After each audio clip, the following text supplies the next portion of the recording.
Good morning, good afternoon, wherever you are. Hello, I'm Stephen Farhay, your host of the brand new show, Mental Health TV, the show that celebrates equality and helps people improve their mental well-being.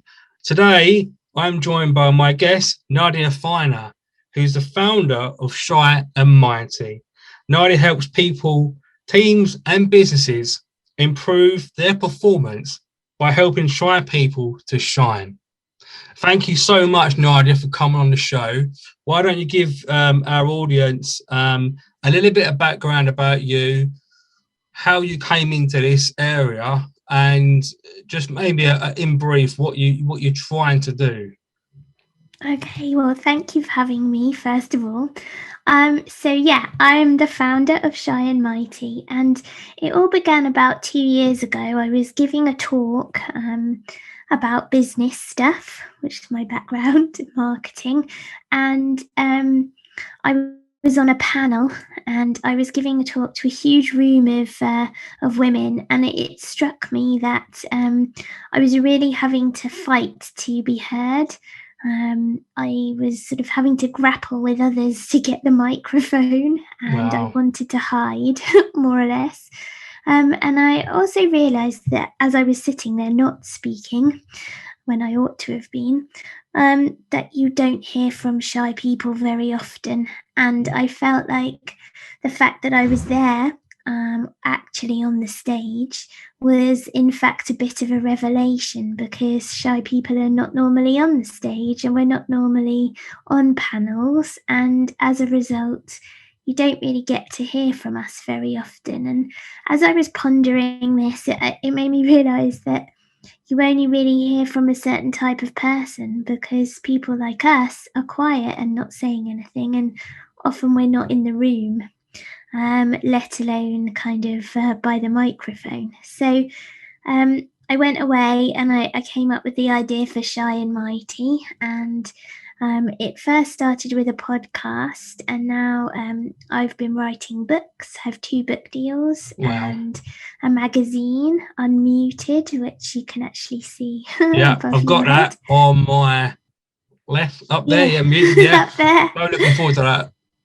Yeah, and I work with, I go into organisations and schools, and I work with individuals and kids and adults, all around shyness, which is strangely, but also not strangely, a subject that not many people are talking about, and yet it impacts 57% of the population. Wow, crikey, that's a big figure.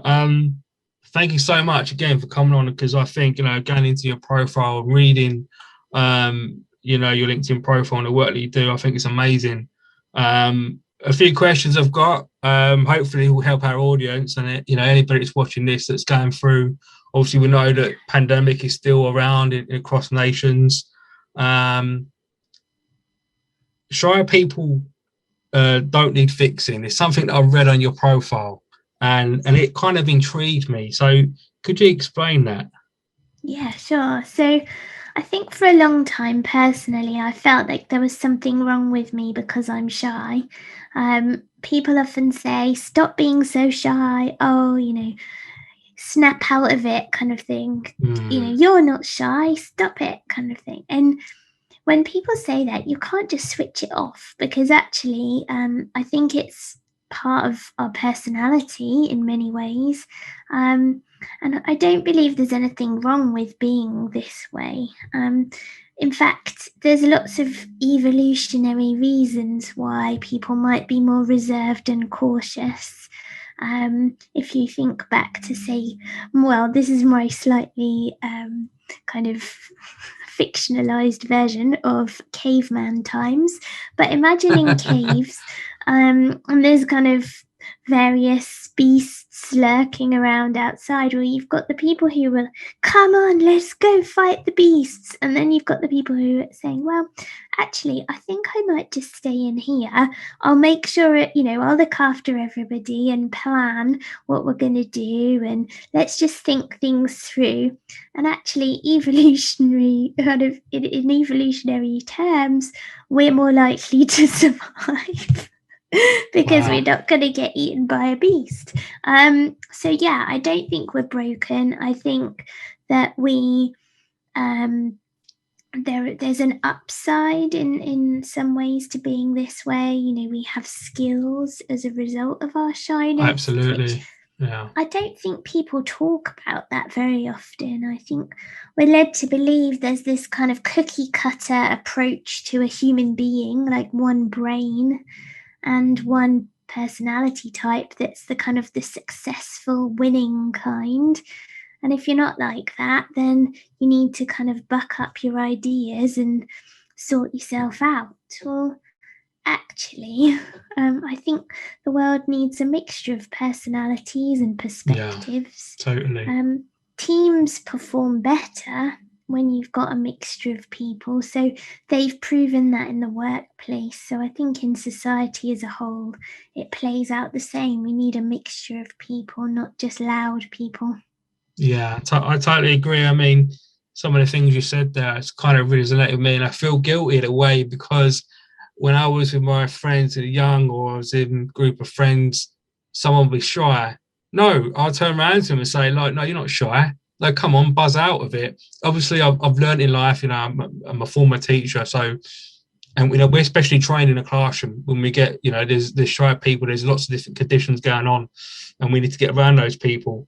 But I think it's important because when you talk about in companies, you know, and this is my area of research, to increase kind of people's behavior and performance, it doesn't matter whether you're going to the meeting. You might be sitting there and you're going to be shy and your head might be down, but doesn't mean that you're not focused. Doesn't mean that you've got good ideas. And I think it's a good leader will effectively be that person to kind of mold people. And I think this is really important because the other question I've got for you is self-doubt, and it's such an important variable in well-being because it's something that you talk about on your LinkedIn profile, and I want to pick up on that because during the pandemic there's so many people, including students and people that have lost their job, self-doubt. Even me as a, you know, a budding entrepreneur, as a thought leader, every day I do different things, but I have self-doubt, you know. What I mean, what would your advice be to a student struggling, you know, at university, for example, because they've had such a traumatic year? What would your advice be, someone that's sort of like struggling with self-doubt? I think it's human to doubt ourselves. If you waded in without a kind of care for what other people thought about you, and without questioning your own abilities, I think perhaps there's a reason for us to do that. It makes us make more considered decisions and take more care with what we do. The problem is when those doubts take over and stop you from doing stuff. That's the problem. Um, in, so I think firstly recognizing it's a normal human reaction. I think letting go of perfection. I'm all about embracing kind of mess and just laughing at myself and thinking, oh well, you know, we're all a bunch of wallies at the end of the day and we're just doing our best and there's nothing, you know, there's no pressure to be this kind of serene swan gliding along. I mean, I don't even try to do that. I just think I'll do my best. Hopefully I'll help a couple of people and, you know, that's all we can do. But when we put too much pressure on ourselves, that's when the doubts creep in. Yeah. I would say to you that being yourself is so important. So I mainly doubt myself when I'm trying to do something that's not me or that's not, I'm not doing it in my own way. When I do something my way, I understand that I'm the best person to do this because, you know, no one can do what I'm doing like I do it. So, for example, shy and mighty. You know, I haven't got a PhD in shyness. I'm not a psychologist, but I've lived my experiences. And I think when I was writing my book, the doubts did creep in because I felt like, well, will my book be as good as somebody else's book on this subject? And what Yeah. if they think I'm not qualified or not experienced enough, or this book isn't sensible enough? but then I kind of took myself in hand, and I realised that only I can write my perspective on it, and the stuff that's in the book and my experiences that I've had, they're mine, and the words and the tone of voice, that's mine. So I think when we do things our own way, and try to kind of stay true to that, we're the only person who can do what we're doing quite the way we do it, which sounds like a song or a poem or something, but it's true, isn't it? When you just know that you're doing your thing your way, you're going to make mistakes, and that's fine, and nobody does anything perfectly, then I think you can enjoy yourself a bit more and stop focusing on the doubts. That's just a lot of that resonated with me, especially with the PhD, because when I wanted to become a thought leader, I'm thinking to myself, are people going to listen to me because I don't have a PhD? And it was hard for me starting off in a new industry that I knew nothing about. And I think you're right. The self-doubt concept is you need to be comfortable with who you are, because I think there's like a process we go through in our brains where we think so many people are looking at us.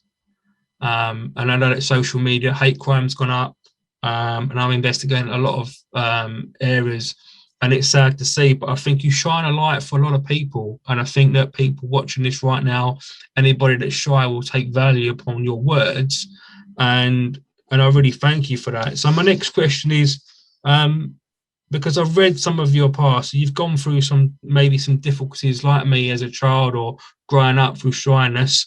How did you push past your fears? How did you get through that? How did you sort of like overcome it? I would say it's been a kind of a long process of self-discovery.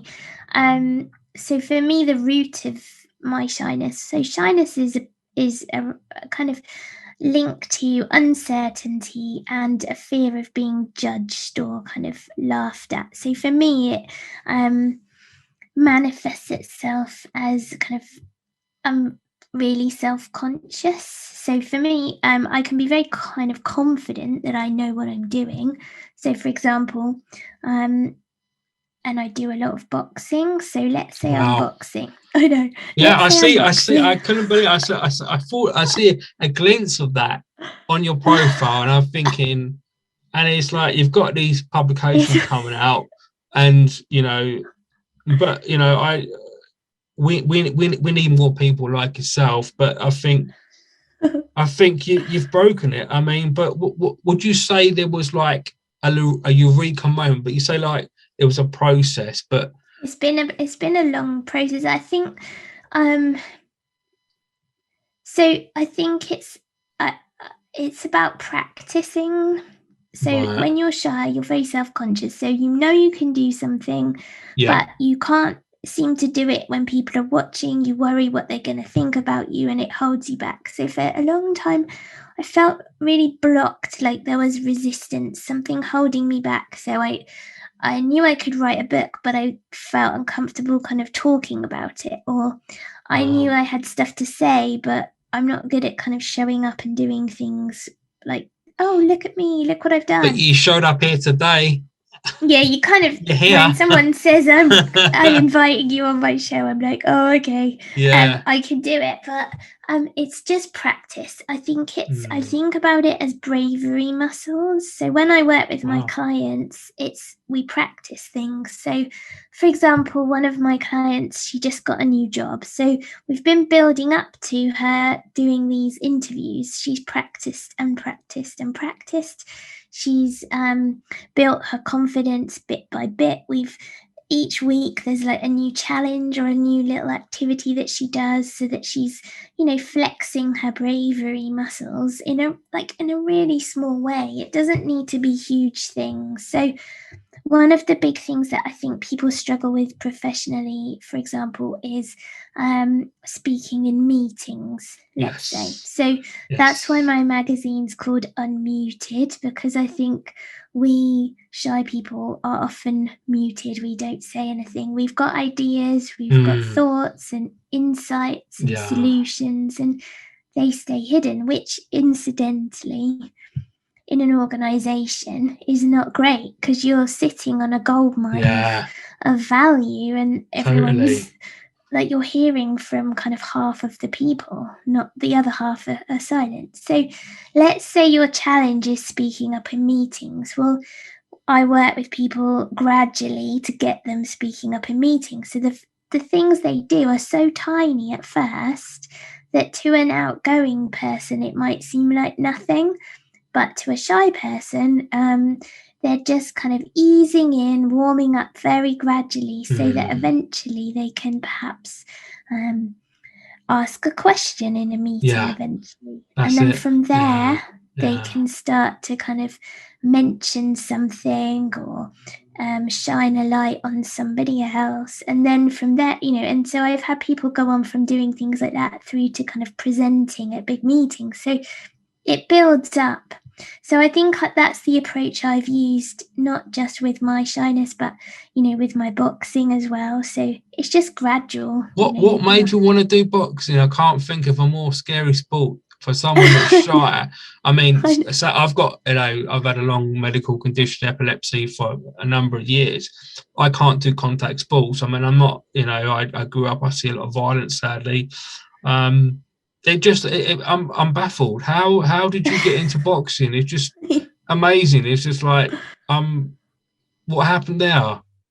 It's funny because I was always very scared of stuff like that. My sister used to do karate, and I thought she was crazy, and I couldn't imagine anything worse. I think one day I just was, training with a friend, and she had some gloves, and we bashed the punch bag, and I thought, oh, that was fun. Like, the feeling of it is really exhilarating. And from there, I kind of just took it one step at a time and decided to try going, training properly. And then from there, I went and did some one-to-one sessions, and then from that, some group sessions. I always kind of found the classes quite intimidating because, self-doubt, and I'm older than a lot of the people there because I'm basically not a boy in my 20s. Yeah. And then eventually I kind of decided I signed up for a fight, and really? Yeah, I've done 4 now, so Crikey. That's really scary because that's in front of hundreds of people, and so there's, but that's what I think, you have to keep pushing yourself forwards with these little steps, and then you become stronger and more brave gradually. I totally agree with you. I think it's amazing. I think it's micro. Some people call it baby steps or micro steps, but I think it helps if you have a vision up here of what, and and your clients are really blessed because you've walked through, you've gone through the big barriers. Stepping into a boxing ring, even for a guy, is a hard. And I celebrate. I love equality, women in business, and I think you're the champion of that. Clearly, in the boxing ring. My next question, and talking of boxing, because you must have increased your own performance in your confidence, and how you help your clients.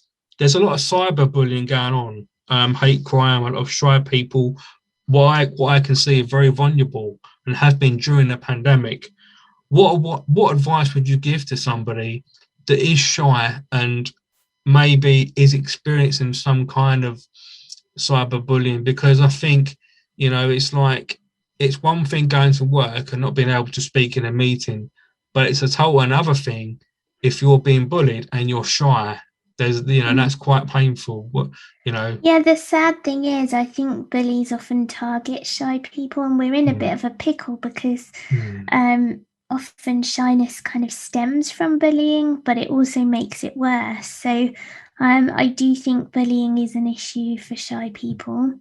In terms of cyberbullying, I've not experienced it myself, but what I am realizing is that the internet has good things about it and also some very horrible things about it.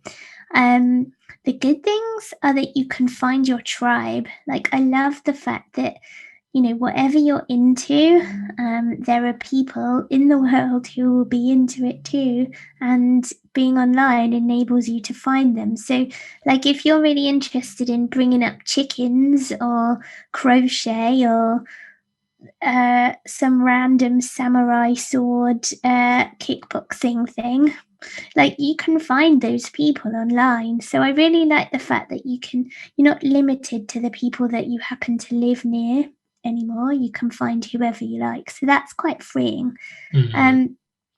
You can obviously block people, which is a good thing. Yeah, But totally. the other thing you can do is not go on social media so much. Yes, that's I'm very important.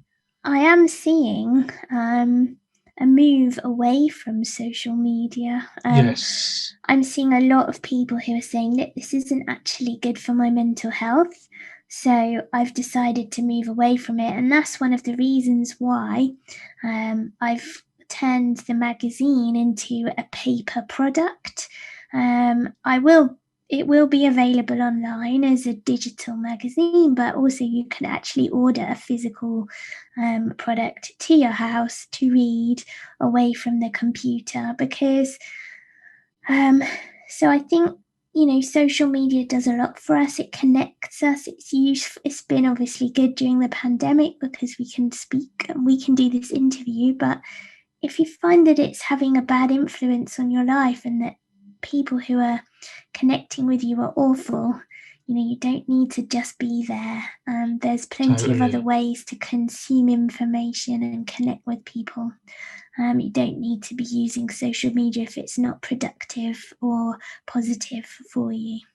I think that's really important because everything you said there, especially how much time teenagers generally and on all of us really spend time on social media, because what I'm seeing, especially with the hate crime, sadly, it can be any age group, and the more time we spend on it, we've lost the art of reading, I believe. And I really, I celebrate you offering a paper-based publication, especially for those, because we can go off in a corner and we can switch off our phones. I mean, I spend an immense amount of time every day on online. That's my job. That's my, I'm comfortable with that. But I do find when I go up into the hills and the countries, I can knock myself away, increase my performance, and just chill out. Yeah, I think so too. And that also podcasts, that's why I love having a podcast. That's why I think this is important because, it's really lovely. I like to walk the dog and listen to podcasts while I'm walking. And, that, although it's making use of technology, is not social media. I'm not dealing with a barrage of comments. I'm just choosing what to tune into, positive things, listening and learning, and then switching it off. Thank you so much. My final question before we run out of time. There's been a problem during the pandemic, loneliness. Okay, massive word, big topic, and going back to other sort of question. Shy people are more vulnerable. Okay, I haven't looked at any research, but my analysis is that shy people are more vulnerable because they're not the ones that are going to go on social media and communicate with that person or pick up the phone. So what do you think the trigger to starting to feel more positive about who you are as a shy person if you are feeling lonely? What Yeah, loneliness is a huge issue for shy people because I think we tend to feel isolated, and the more shy we feel, the more isolated we feel. It kind of goes round in a circle, in a vicious circle. So I think the first thing is to understand that there's not two options. It's not a case of, oh, I'm by myself, I'm lonely, or I'm the queen bee in the middle of a huge crowd of people. Like there's shades of connection, and so it's not one or the other. Personally, I have really sort of withdrawn a little bit since the pandemic from big group socials. I'm just don't like it. I'd rather just actually pick one or two people that I want to hang out with and probably hang out with one at a time, actually. So I think taking control of the situation and making social connections work for you. So not thinking, oh gosh, I'm here by myself in my flat or my house. How am I going to go and like make 20 friends and be the center of everything? You don't need to do that. It could just be, you know, I haven't seen my friend for a while. Why don't we go for a walk together? I You think know, that's, yeah, totally. it's Yeah. about kind of also making conscious choices, and I think it's okay to spend time with the people you care about. And if there's like two of them, that's fine. I don't think it's a competition to fill your life with people who don't necessarily bring good things into your life. I think it's okay to manage without those people. And I also, this sounds a bit odd, but there's a lot to be said for pets. Yes. Yes, we've seen that, pets during the pandemic. Thank you so much, for coming on the show. We're sadly running out of time, but I think in the last, that point about recognizing if you've got only two friends, that's okay. It's not a competition, because I've had that myself in my life, and I've looked at my hand. I'm thinking, I've got these five amazing friends. That's enough for me. I can. I'm Yeah. I'm content with that. Um, Thank you so much. I think you've talked amazing. You are a champion, and I hope that the next time you get in a boxing ring, you are going to win. But you champion women, and you champion people, that you are a voice, a platform, and a kind of savior, I think, for shy people. And I thank you so much for your work. You are a blessing. Thank you so much for coming on the show.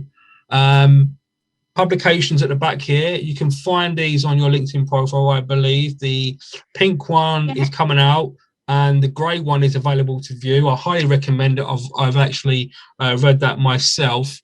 Apart from that, everybody at home watching this, thank you for watching the show, the first episode.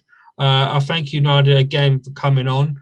And yeah, if you'd like to be a guest on the show, please direct message me, as we celebrate equality and help all people. Thank you so much for watching. Please tune in again on the next episode of Mental Health TV. Thank you so much. Good night and God bless.